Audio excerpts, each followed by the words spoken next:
Para pemirsa Reform 21, salam di dalam kasih Tuhan Yesus Kristus dan selamat berjumpa kembali di dalam acara In Conversation With bersama dengan saya, Leonie. Di dalam setiap program In Conversation With, Anda akan mengikuti sebuah diskusi dengan seorang hamba Tuhan, di mana prinsip-prinsip firman Tuhan dan pemikiran-pemikiran penting lainnya diuraikan dengan seksama. Dalam program kali ini kita akan membahas topik tentang pentingnya peranan orang tua dalam mendidik anak di dalam Tuhan. Apakah artinya orang tua yang menjadi wakil Allah atas anak-anak? Bagaimanakah seharusnya peranan ayah dan ibu dalam mendidik anak yang sesuai dengan firman Tuhan? Dan di dalam mendidik anak, pandangan umum yang salah seperti apakah yang banyak dianut masyarakat, bahkan para orang tua Kristen? Mari berbincang-bincang dengan Bapak Pendeta Sucipto Subeno. Beliau adalah Gembala Sidang Gereja Reform Injili Indonesia GRII Andika di Surabaya. Beliau menjabat sebagai Direktur dari Momentum Christian Literature. Sejak 2003, Pendeta Sucipto mulai terpanggil untuk menggarap masalah pendidikan anak. Setelah bergumul bersama dengan beberapa orang di GRII Andika, lahirlah Sekolah Kristen Logos. Selain itu, Pendeta Sucipto juga menyelenggarakan serial seminar pendidikan setiap tahun yang sudah berjalan hingga yang ke-10. Terima kasih Pendeta Sucipto telah meluangkan waktunya untuk bisa berbagi dengan para pemirsa Reform 21. Terima kasih juga. Pak Cipto, setelah seorang lelaki dengan wanita menikah, tentu mereka mengharapkan seorang anak. Tapi seringkali yang terjadi adalah pasangan suami istri itu melihat mempunyai anak adalah tujuan dari pernikahan mereka. Apa tanggapan firman Tuhan dan respon dari Pak Cipto sendiri?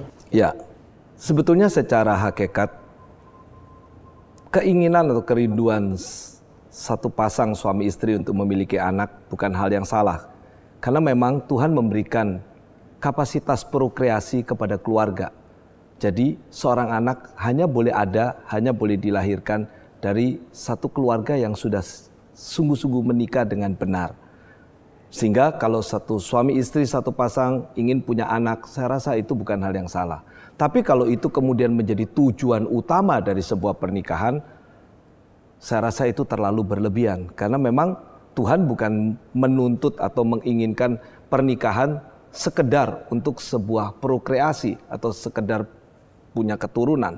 Tuhan memiliki satu panggilan, punya tugas dan jauh lebih besar daripada apa yang sekedar punya anak. Jadi mempunyai seorang anak atau lebih itu adalah bagian daripada sebuah keluarga. Tetapi keluarga itu sendiri bukan demi untuk punya anak. Saya rasa kalau kita melihat secara keseluruhan, maka anak hanya merupakan bagian daripada sebuah keluarga. Nah, disinilah kita perlu menempatkan, dan Alkitab juga menempatkan dengan tepat bagaimana sebetulnya koneksi atau hubungan antara orang tua dengan anak dan hubungan antara keberadaan anak dalam sebuah keluarga. Biasanya adakah kesalahan-kesalahan umum yang pasangan seorang laki-laki dengan perempuan itu punya sebelum mereka menikah, tujuan mereka menikah? Cukup banyak berkaitan dengan parenting atau berkaitan dengan anak. Saya rasa itu merupakan konsep umum karena ketakutan tidak punya anak, ketakutan menikah itu nanti tidak ada keturunan, itu menjadi sebuah tekanan yang cukup besar. Ya, khususnya ada di dalam tradisi-tradisi kebudayaan tertentu, itu kalau kita tidak punya anak, maka kita dianggap menghentikan jalur keturunan atau marga tertentu. Dan itu menjadi beban yang sangat besar bagi keluarga. Yang kedua, seringkali kemudian orang tua memaksakan dengan segala cara untuk punya anak, suami istri, karena setiap hari begitu stres ketemu sama siapapun ditanya, anaknya berapa? Kenapa nggak hamil-hamil? Wah, itu seringkali menjadi beban tersendiri yang membuat banyak orang tua kemudian ya mencari segala cara untuk bagaimana mereka bisa menunjukkan bahwa mereka punya anak. Sehingga dengan begitu konsep-konsep punya anak itu bisa menjadi menyeleweng dari panggilan pertama. Lalu masih ada sisa-sisa, meskipun saya merasa kok sekarang belakangan ini sudah menjadi sangat sedikit dan sangat minor, yaitu punya konsep banyak anak, banyak rezeki, begitu ya. Tapi mungkin konsep ini sekarang ini sudah sangat banyak turun, meskipun saya tidak mengatakan tidak ada, karena konsep itu tetap masih ada. Sehingga ketidakpunya anak berarti juga tidak ada rezeki, begitu. Nah, selain itu ya tentu ada banyak hal lain seperti punya anak itu seperti menjadi punya mainan di dalam keluarga begitu ya, menjadi apa, meskipun memang tidak bisa dipersalahkan adanya anak juga akan membantu keceriaan keluarga, kebahagiaan keluarga, tapi kemudian itu dibalik menjadi tujuan gitu. Jadi punya anak itu membuat nanti keluarga itu bahagia dan sebagainya, sehingga pakai segala cara yang akhirnya malah membuat keluarga itu menjadi kurang bahagia dengan adanya cara-cara yang tidak tepat tadi. Saya rasa itu. Bagaimana dengan misalnya ada pasangan suami istri yang tidak terbukti bahwa mereka tidak bisa mempunyai anak, tapi mereka memilih untuk tidak punya anak? Wah, itu ekstrem yang lain, begitu ya. Kalau tadi saya mengatakan punya anak banyak rezeki, pada zaman sekarang muncul satu tren bahwa punya banyak anak atau punya satu anak pun sudah merepotkan, begitu. Memang tidak bisa dihindar, memang di tengah-tengah dunia yang semakin modern ini ada satu tendensi yang sangat kuat bahwa lebih baik tidak punya anak. Ada banyak alasan untuk itu. Alasan paling besar adalah alasan ekonomis, begitu. Itu membuat banyak orang tua mulai enggan punya anak atau mempersedikit punya anak karena menganggap punya anak adalah beban ekonomi yang berat. Khususnya banyak pasangan-pasangan yang untuk survive aja mereka cukup susah, sehingga mereka mencoba untuk menunda selama mungkin untuk punya anak karena mereka khawatir begitu punya anak biaya membengkak dan mereka tidak sanggup. Tapi ada hal yang kedua yang sekarang menjadi satu tren yang besar. Kaum wanita seringkali tidak senang punya anak karena dianggap akan merusak postur tubuhnya. Sehingga dengan demikian mereka menjaga seolah-olah dengan tidak punya anak mereka bisa keep young, begitu ya, tetap cantik, tetap terpelihara. Dan akhirnya itu membuat satu tren balik. Tetapi itu secara prinsip Alkitab saya rasa tidak benar. Karena memang Tuhan tidak menginginkan hal seperti itu. Meskipun ada alasan yang kelihatan cukup teologis, yaitu dunia kita sudah penuh, sehingga kalau kita menambah jumlah orang lagi itu menjadi tidak sehat atau tidak tepat begitu, sehingga akan membuat kesulitan kepada dunia ini. Memang Tuhan tidak menginginkan kita berlebihan punya anak sehingga akhirnya dunia ini tidak tertata dengan baik. Tetapi kalau setiap keluarga berpikir yang sama, maka kita bisa bayangkan bahwa dunia kita akan punah manusianya. Karena kalau setiap keluarga cuma punya satu anak dalam satu generasi, seluruh manusia tinggal separuh. Kalau tidak punya anak berarti satu generasi punah, begitu. Jadi Tuhan tidak menginginkan itu karena Tuhan panggil kita untuk tetap menjadi the manager of this universe. Tuhan memanggil manusia sebagai pimpinan wakil Tuhan di tengah-tengah dunia ini untuk mengelola dunia. Tidak adanya manusia berarti seluruh dunia akan kehilangan kepala. Bagaimana jika ada pemirsa yang berpikir bahwa bagaimana mungkin saya membawa seorang bayi lahir di dunia yang begini berdosa dengan arus zaman yang begitu rusak dan bengkok, dan seorang bayi lahir. Bagaimana mungkin saya membawa seorang jiwa lagi lahir? Ada yang berpikir seperti itu, apa tanggapan Pak Cipto? Saya rasa kalau pertanyaan seperti itu seharusnya dia juga harus tanya sekarang. Dari abad ke abad sejak kejadian pasal 3, masalah itu adalah masalah yang sama. Jadi kita berada di tengah dunia berdosa. Kita berkumpul dengan orang berdosa. Tapi dari sejak pertama, Tuhan juga memanggil kita menjadi garam dan terang. Menjadi garam berarti kita yang memberikan warna, memberikan rasa kepada yang di luar. Menjadi terang berarti membuat gelap itu kelihatan menjadi terang. Jadi Tuhan memanggil orang Kristen, memanggil anak Tuhan untuk menunjukkan bagaimana Tuhan sedang berkarya. Cinta kasih-Nya bisa menyatakan di tengah dunia ini, memperlihatkan betapa jahatnya kebencian. Cinta kasih-Nya membuat seseorang bisa melihat bahwa hubungan antar manusia bisa menjadi indah. Dan kejahatan itu tidak wajar dan tidak seharusnya. Dan ketika kita menjalankan itu, mencintai Tuhan, mencintai sesama, itu adalah prinsip hukum di atas segala hukum. Yang di Alkitab dinyatakan hukum kasih. Kasihilah Tuhan Allahmu dengan segenap hatimu. Kasihilah sesamamu manusia seperti dirimu sendiri. Jadi ketika seorang anak lahir, disinilah kembali reform teologi dengan sangat ketat menyatakan bahwa ketika seorang anak lahir, Tuhan mempercayakan kepada sebuah keluarga satu tanggung jawab besar bagaimana orang tua itu menjadi wakil Tuhan membesarkan seorang anak. Maka di sepanjang sejarah gereja, anak-anak yang bayi lahir kemudian dibaptis. Tapi sebelum anak itu dibaptis, maka orang tuanya mendapatkan katekesasi atau pengajaran khusus. Kenapa? Ini pertanggungjawaban. Bagaimana orang tua berjanji mendidik anak tersebut, sehingga anak tersebut bisa dibangunkan di dalam imannya, di dalam kehidupan rohaninya, mengenal Tuhan, kelak dia bisa bertumbuh menjadi anak yang cinta Tuhan dan mencintai sesama. Nah, tanggung jawab ini harus dibangun dengan pertanggungjawaban di depan jemaat sebagai satu, ya kalau kita katakan sumpah di hadapan Tuhan, di hadapan semua orang, sebagai janji untuk mengingat kembali waktu janji mereka menikah. Ketika menikah, di dalam salah satu butir pernikahan sudah dicantumkan, jika ke dalam keluarga kami diberikan tanggung jawab untuk membesarkan anak, kami berjanji membesarkan mereka di dalam Tuhan. Maka itu yang menjadikan anak tersebut menjadi anak perjanjian. Tuhan memberikan covenant, perjanjian kepada anak itu. Sehingga orang tua Kristen mempunyai tanggung jawab dan anak itu mendapat anugerah. Mungkin kalau anak itu lahir di dalam keluarga yang bukan Kristen, dia nggak punya kesempatan itu. Tapi karena dia dilahirkan di dalam keluarga Kristen, dia punya kesempatan mendapat anugerah, dibesarkan di dalam iman, mengenal Tuhan, mengenal cinta kasih yang sungguh. Dan itu tanggung jawab orang tua, bukan tanggung jawab orang yang lain. Pak Cipto tadi menyebut wakil Tuhan. Artinya sepasang suami istri ketika dianugerahkan seorang anak atau beberapa anak, mereka menjadi wakil Tuhan atas anak-anak. Boleh dijelaskan lebih lagi, apa maksudnya? Tadi di awal saya sudah mengatakan bahwa anak hanya boleh lahir di dalam sebuah institusi keluarga. Dan institusi keluarga itu adalah bukan institusi yang dibangun oleh keinginan atau nafsu daging manusia. Tapi institusi keluarga dibangun oleh Tuhan dari sejak dunia belum jatuh ke dalam dosa. Yang namanya hubungan suami istri, yang namanya keluarga, pernikahan, itu kelembagaan yang dicantum di Kejadian pasal yang kedua, itu menunjukkan bahwa kondisi dunia kita belum jatuh ke dalam dosa. Dan ketika Tuhan menciptakan laki-laki dan perempuan, lalu meletakkan 23 kromosom di tangan pria, 23 kromosom di tangan wanita, pernikahan hubungan seksual itu menghasilkan anak. Maka seorang anak itu berada di dalam figur atau dalam relasi yang namanya keluarga. Nah, siapa yang bertanggung jawab membesarkan anak itu? Orang tua. Lalu pertanyaan, orang tua membesarkan anak itu untuk apa? Buat siapa? Nah, banyak di dalam konsep-konsep dunia, anak itu milik orang tua, sehingga anak boleh diapakan saja oleh orang tua. Di dalam kekristenan, kita tidak mengenal itu. Karena setiap pribadi, setiap manusia itu ciptaan Tuhan. Tuhan percayakan di dalam sebuah keluarga.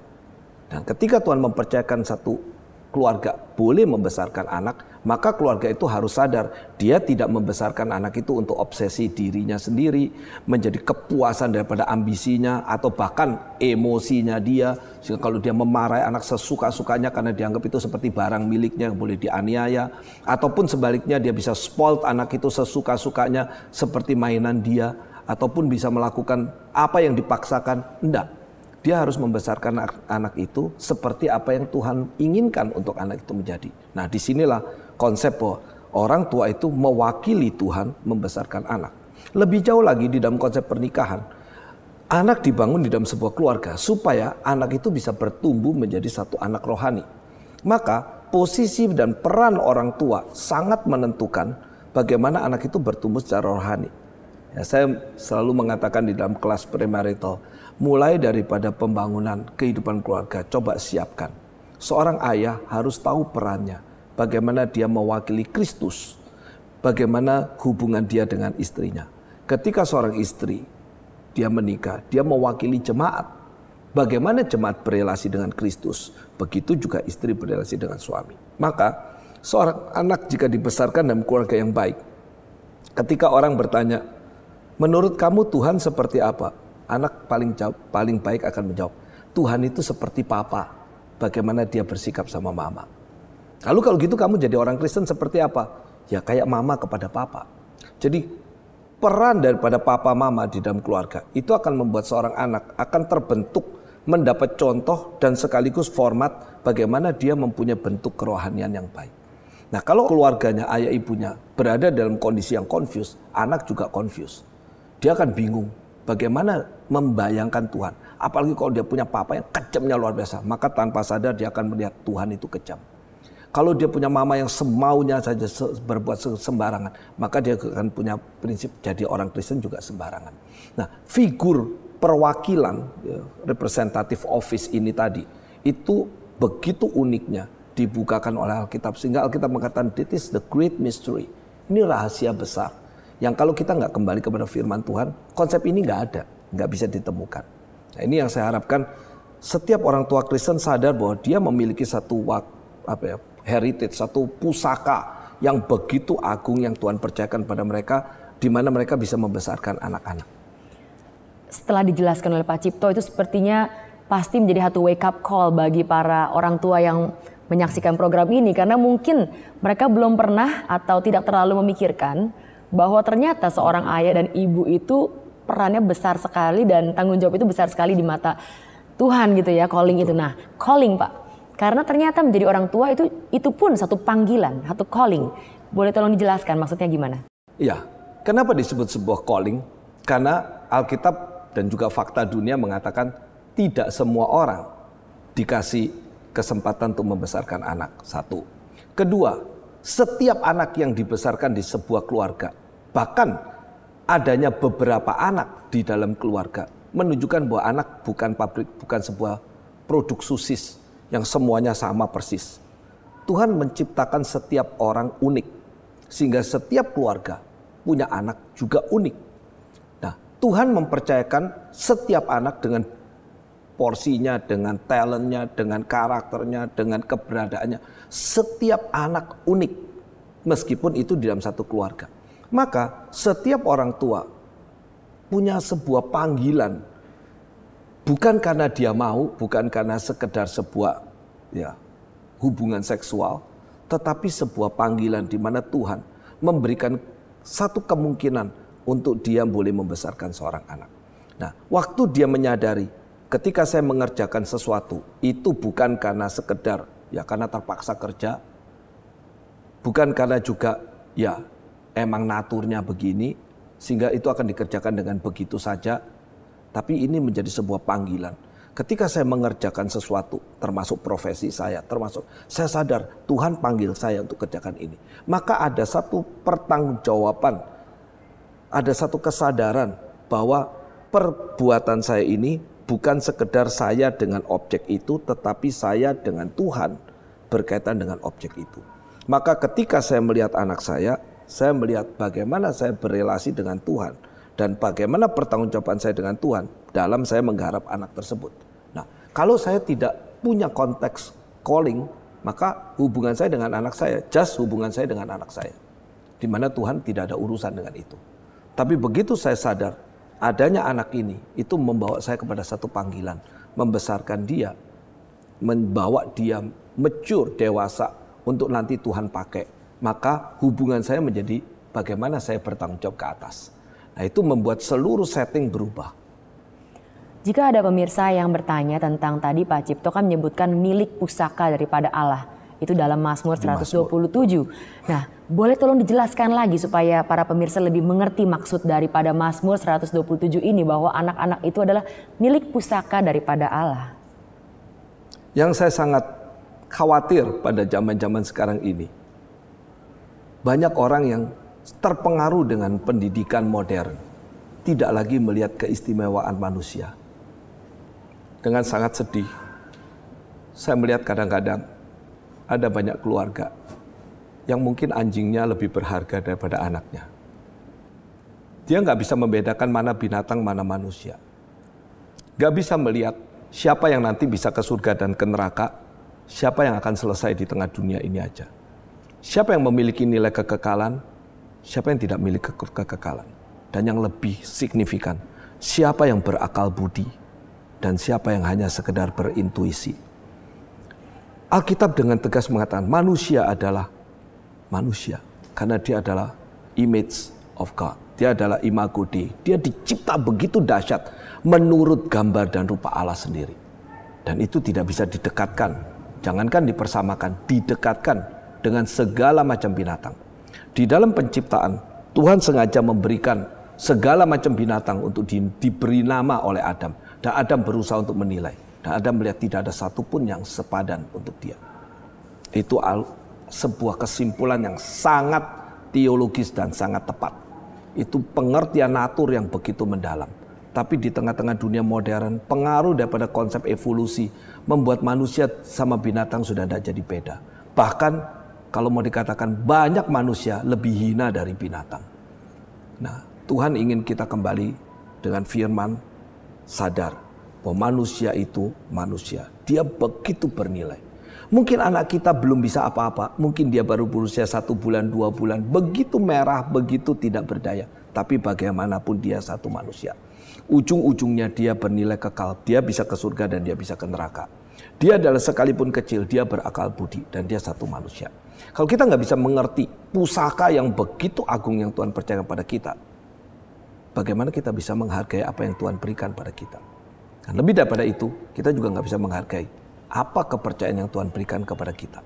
Dengan kita mengerti seorang anak itu ada sebuah hal yang besar sekali, di mana membutuhkan puluhan tahun untuk kita nanti membesarkan dia sampai dia bisa keluar menjadi seorang yang dewasa dan dipakai Tuhan. Maka ini sesuatu, sekali lagi, satu hak istimewa yang Tuhan percayakan kepada kita untuk memegang atau memelihara sebuah pusaka yang Tuhan berikan.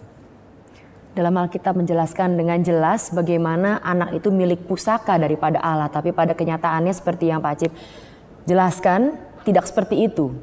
Bahkan pandangan-pandangan salah lainnya itu begitu umum, termasuk di antara keluarga Kristen saat mereka menilai seorang anak. Saya ingin lebih mendalami hal ini. Boleh Pak Cip juga menjelaskan dan memakai mungkin contoh-contoh dari situasi yang pernah diketahui, bagaimana pandangan-pandangan yang salah. Karena tadi Pak Cipto sempat bilang ya, obsesi anak menjadi milik. Mungkin ada beberapa hal kesalahan dalam menilai seorang anak. Banyak aspek kalau mau diberikan contoh-contoh yang mengerikan sekali begitu. Ketika kami pergi ke sebuah pameran, di situ ada sebuah mini zoo, lalu kemudian ada seekor anjing yang begitu lucu. Kemudian dalam pembincang-bincang dengan beberapa orang tua di sana yang ingin membelikan pet atau boneka binatang kecil buat anaknya.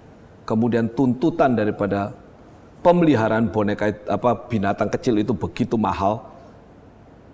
Kemudian orang itu mengatakan, iya ya, mungkin anaknya sendiri nggak makan daging setiap hari, anjingnya tiap hari makan lulur dalam, gitu saudara. Buat saya kalimat itu sangat menusuk gitu. Anaknya mungkin setiap hari dikasih makan sayur, makan daging mungkin seminggu sekali, tapi anjingnya harus makan daging. Kenapa? Takut bulunya bobol. Gitu. Di Amerika sempat heboh karena ada tindakan yang begitu menakutkan. Seseorang yang memasukkan iklan ke koran, meminta sumbangan, meminta belas kasihan, ada persembahan atau dukungan dari masyarakat, karena dia mengatakan kami sudah bangkrut total, rumah kami habis terjual, anak kami tidak bisa sekolah karena tidak bisa bayar uang sekolah, kami kesulitan makan karena kami baru menghabiskan kira-kira sekitar $2 juta untuk mengoperasikan anjing kami yang sakit. Dan akhirnya anjing itu mati. Saya tidak bisa membayangkan bagaimana kita menghabiskan $2 juta untuk mengoperasi, menghabiskan, lalu kemudian akhirnya toh anjing itu mati. Dengan itu bayarannya adalah seluruh keluarga kehilangan rumah, anak tidak bisa sekolah, lalu terancam kelaparan. Saya nggak bisa mengerti cara berpikir seperti apa yang terjadi di sana. Nah, banyak mungkin contoh-contoh lain. Satu hal yang saya sangat terkejut ketika kami mulai meng-approach atau ada pembicaraan dengan calon orang tua yang ingin menyekolahkan anak di sekolah kami. Akhirnya kami kesulitan untuk menerima dia dan karena ada perbedaan pemikiran yang luar biasa. Kenapa? Dia mengatakan, ini anak saya harus jadikan begitu hebat. Tapi dia sampai sekarang kurang hebat. Saya selalu bandingkan dengan tetangga. Saya bilang, Bu, anak ibu bukan sama dengan anak tetangga. Tapi nggak bisa. Saya nggak bisa rela. Dan ternyata yang diajak Yang sedang kita bicarakan adalah seorang anak yang berusia 2 tahun dan dituntut untuk bisa baca koran, bisa baca majalah. Dan ketika anak itu dididik dan orang tuanya tidak bisa membuat anak itu bisa baca, mamanya pukul papan tulis tempat belajar sampai papan tulisnya pecah. Akibatnya anak itu katanya setiap kali mamanya mengambil tas sekolahnya langsung gemetar terkencing-kencing. Saya lagi pikir mungkin kita mentaming anjing kita aja nggak seperti begitu, gitu ya. Segitu obsesifnya orang tua, pengen menunjukkan persaingan dia dengan anak tetangga dan menganiaya anaknya seperti itu. That's real, itu terjadi sungguh-sungguh dan dikatakan atau diaminkan oleh seorang ibu lain yang sama-sama dengan itu, yang tahu persis kejadian-kejadian itu. Saya waktu itu mau menangis, saya nggak lihat anaknya seperti apa. Karena tidak diajak waktu itu, tapi saya membayangkan betapa celaka anak yang dilahirkan dalam keluarga seperti ini. Dia dalam keadaan ketidakberdayaan, umur 2 tahun, dipaksa untuk bisa baca, dipaksa untuk bisa berhitung. Padahal secara sistem pendidikan itu adalah sistem pendidikan yang salah. Konsep pendidikan preschool adalah preschool, bukan school. Preschool adalah prasekolah, bukan memaksa anak sudah sekolah di dalam masa belum sekolah. Tapi ya banyak orang tua tidak mengerti, tidak mau belajar, bukan tidak punya akses untuk belajar.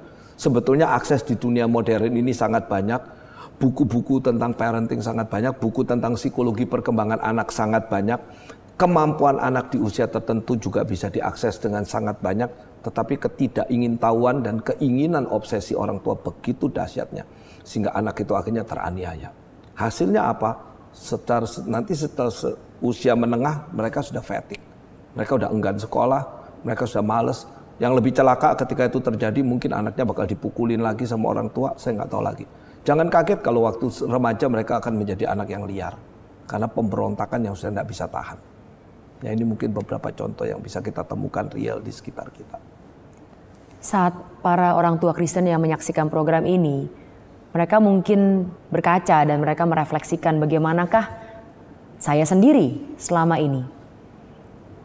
Kalau ada orang tua yang melakukan hal seperti melihat anaknya adalah miliknya, mungkin tidak sampai segitu ekstrim, sampai obsesif seperti yang tadi Pak Cipto sharingkan, tapi mungkin dia melihat, tapi anak ini dalam keluarga saya. Masakah saya tidak didik dia seperti yang menurut saya benar, yaitu ya tentu kan selama dia di rumah saya, dia adalah milik saya. Apa yang bisa Pak Cipto katakan kepada keluarga-keluarga yang berpikir seperti itu? Balik lagi kepada Alkitab, berarti kita perlu tahu anak itu apa. Sekali lagi, anak bukan pabrik sosis, kita bukan bikin anak sosis begitu. Jadi kalau saya punya anak 10, 10-nya lain semua. Kalau itu anak saya akan jadikan 10-nya sama karena mengikuti obsesi saya. Tetapi kalau kita mengatakan apa sih pendidikan di dalam pikiran Kristen? Pendidikan itu bukan memaksa anak menjadi seperti orang yang kita mau. Tapi pendidikan adalah memperkembangkan apa yang Tuhan kasih kepada seseorang. Setiap anak bisa berbeda dan memang berbeda, sehingga dia bisa memperkembangkan itu maksimum untuk di akhir nanti dipakai oleh Tuhan di bidang yang Tuhan memang sudah siapkan. Jadi karena Tuhan sudah punya tujuan, Tuhan menyiapkan anak itu, memberikan modal talenta ke dalam dia, lalu tugas kita dalam memperkembangkan itu. Kita grow up itu, kita cari, kita kembangkan sampai ke titik maksimum, lalu kita membuat dia bisa dipakai Tuhan. Nah, setiap anak dalam keluarga kita, tidak semua sama. Setiap anak keluarga, dan saya rasa semua orang tua yang punya anak lebih dari satu tahu banget bahwa anak 1, anak 2, anak 3, anak 4 itu beda sama sekali. Dan setiap anak harus kita kembangkan kepada apa yang nanti Tuhan mau dia jadi. Nah, kita seringkali pikir kalau papanya teknik, anaknya semua teknik. Kalau papanya pedagang, semua anaknya pedagang. Begitu. Kalau papanya dokter, semua anaknya dokter. Itu sistem pabrik sosis, begitu. Dan bukan nggak bisa, tetapi di dalam kondisi seperti itu, akhirnya anak itu tidak menjalankan apa yang Tuhan inginkan. Dan itulah yang menjadi kelemahan besar di dalam pendidikan. Dia tidak akan pernah melihat itu, tidak pernah tahu karena dia tidak pernah menjalankan apa yang Tuhan mau. Sehingga dia tidak bisa tahu juga sebetulnya bagaimana. Tetapi dia pasti tidak akan bisa maksimum dengan apa yang Tuhan mau dengan dia. Nah, Ini hanya bisa dibangun dan hanya bisa dimengerti kalau kita kembali kepada firman, kita tahu bagaimana kita harus didik anak itu seperti apa yang Tuhan inginkan. Sehingga anak itu bisa berkembang maksimum dan dipakai Tuhan.